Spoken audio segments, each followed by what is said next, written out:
Hello friends, enemies, and strangers who I have probably never seen before. My name is Blay, and today I shall be reviewing the theater-exclusive Tokyo SOS Godzilla. This figure came out, around the same time as the movie, so like 2003. And was, you know what a theater exclusive is, right? I don't think I need to explain that to you. Now, theater exclusives generally are, kind of funkily colored. Funkily, is that a word? It is now. But this one is definitely very strange and probably would put a fair amount of people off because it's just like a really weird color choice. So this right here is his scar from in Godzilla against Mechagodzilla. He got blasted by the, what was the beam called? Like Mechagodzilla's hurty freeze beam that hurt him and stuff. It gave him a scar and he was like, oh fuck, that hurts. And then he has the scar in Tokyo SOS. Normally it's kind of red, but they made it on this figure kind of yellowy, and then spread yellowish green all around the body, like it's spreading all around him. And it's a weird choice, and it feels like it shouldn't work, but for me it does, but feels like it shouldn't. It's kind of weird, but yeah, I like it. And we got some of that on the head as well, which is nice, and the eyes are a nice shade of gold, and the teeth are all individually painted, a nice little bone white there. I really like this Godzilla's head. I don't know, he's just cool. But one thing I'm not a big fan of, and this is just for vinyls in general, is when the mouth isn't fully open, but isn't fully closed either, and then you've just got like a chunk of vinyl inside the mouth. Like, I always hate when they do that. Just have the mouth fully open or fully closed. Don't just put a chunk of vinyl in there. It looks like shit. Don't do that. But other than that, the face I think looks really good. Detail's great. I love his little pointy ears that he has, that a lot of the Millennium Godzillas have actually. I also love the neck. I don't know what you would call this kind of neck, but you know, a lot of, again, some of the other, Godzilla 2000 also has this neck. What is this? It's sort of a different kind of scales, okay, that was a brilliant sentence, and then spikes on the end. What do you refer to this as? I don't know. Cool? I guess that's what I'm gonna refer to it as. Cool. A cool neck. He's got some bits of spikes on his shoulders. It's not too noticeable, but at least, well, no, it's fairly noticeable here. They're not terribly big or anything, but they do exist. Yeah, but the claws look good. They're a little underpainted on the inside, but not terribly so. It's not crazy noticeable, especially since you're mostly going to be posing him like this most of the time, so you're not really going to see. Legs, I don't know, his legs, I like them. I don't know why. They're a mix of muscular and chunky, and the knees are chunky. I don't know, I think it looks cool. He's got, well, I was going to say he's got feet, but I mean, yeah, most Godzillas do. Nicely painted though, I will say, the nails and everything. And then I think probably my favorite part of the figure is the spikes, because the back of them has this beautiful sort of teal color going down. And you know, I think if you're not a fan of the yellow and green or whatever here, I think we can all agree that this teal on the back is awesome, especially since it's sort of more in the center of the not, it doesn't go fully up the spikes is what I'm trying to say. It's kind of, it's more like his insides are glowing or something, I don't know. But it looks great. It goes all the way down to the tip of the tail. My camera does not want to focus. There we go. That's better. It's a beautiful color and just looks really, really cool. Though they didn't really do it right here. Once it starts getting up to the neck, it just kind of goes to gray really quickly, and that doesn't look great. I wish it had gone up to here, or heck, you know what, maybe just have it all the way down to here, just have the blue go all the way to right in front of his nose. Why am I having him all the way on the side of the camera? There we go.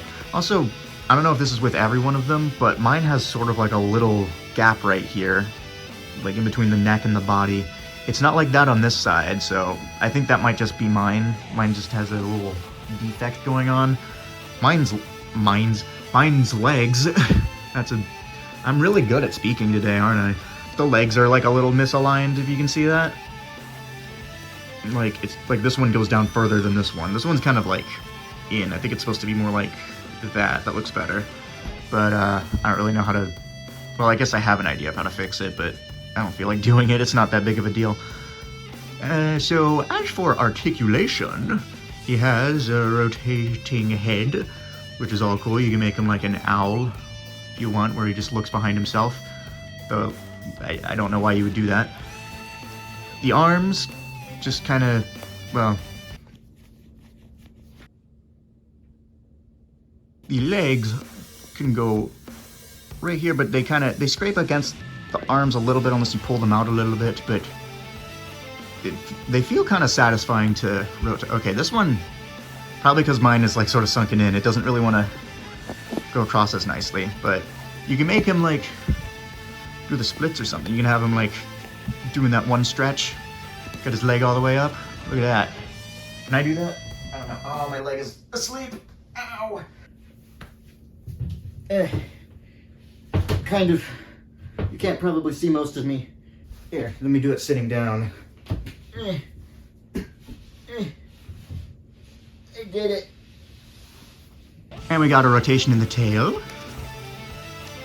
And then another rotation further down in the tail. Isn't that nifty? And listen to this sound. Oh yeah. So we have 2, 4, 6, 7 points of articulation, which is very nice. Though I'm not sure why you would need to rotate this bit. I don't think if you're doing a stop motion, I don't think you're gonna, do that.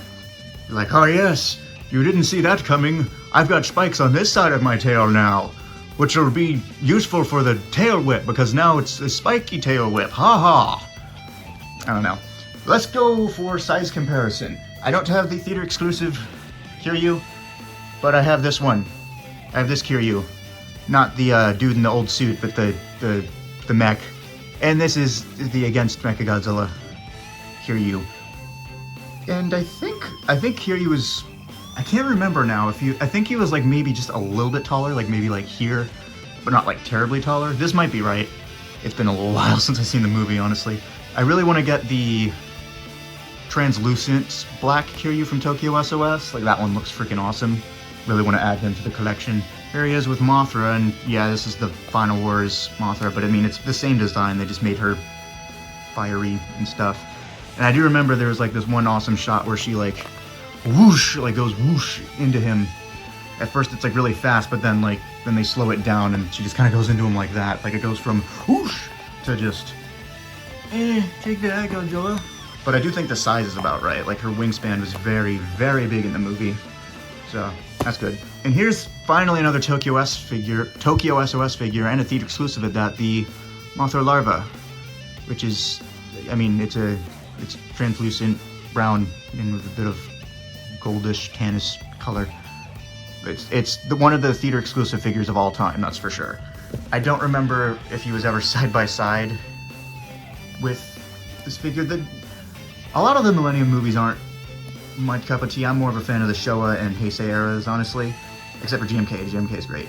But yeah, I don't know. Was she ever like here? Back. I had another one of these guys when I was younger.